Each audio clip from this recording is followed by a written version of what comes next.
অনুপ্রবেশে zero tolerance, সীমান্তে কাঁটাতার দিতে প্রথম ধাপে বিএসএফ কে 43 একর জমি দিলেন মুখ্যমন্ত্রী। আগের সরকারের অসহযোগিতায় দেশের নিরাপত্তা বিঘ্নিত হওয়ার অভিযোগ। রাজনৈতিক কারণে আগের সরকার বিএসএফ কে জমি দেয়নি, শরণার্থীদের বিরোধিতা করে অনুপ্রবেশকারীদের সমর্থন, আক্রমণে মুখ্যমন্ত্রী। বিএসএফ এর ডিজিকে সংবর্ধনা শুভেন্দু অধিকারীর। আর কাটমানি সিন্ডিকেট রাজ থাকবে না, স্বপ্নের সরকার বানাবো, উত্তরবঙ্গ সফরে গিয়ে অঙ্গীকার মুখ্যমন্ত্রীর। আমি 1 বছরের মধ্যে মানুষের কাছে দেওয়া কথা আমরা পূরণ করব। সরকারকে দল ও পরিবারতন্ত্র থেকে মুক্ত করতে হবে, সংকল্পপত্রে দেওয়ার প্রতিশ্রুতি মতো চলবে বিজেপি সরকার। মুখ্যমন্ত্রী হওয়ার পর প্রথম উত্তরবঙ্গ সফরে গিয়ে আশ্বাস শুভেন্দু অধিকারীর। কলকাতা পৌরসভা স্ক্যানারে অভিষেকের সম্পত্তি, কালীঘাটের একাধিক ঠিকানায় নোটিশ কেএমসির অ্যাসেসমেন্ট ডিপার্টমেন্টের।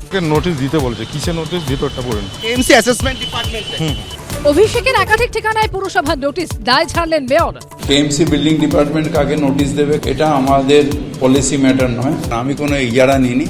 রণে ভঙ্গ জাহাঙ্গীরের, মমতার সামনে প্রশ্ন তোলার পর এবার নাম না করে অভিষেককে নিশানা ঋতব্রত। এত প্রিভিলেজড একজন বহিষ্কার করা প্রয়োজন ছিল। দুর্বলতা আড়াল করা যাচ্ছে না।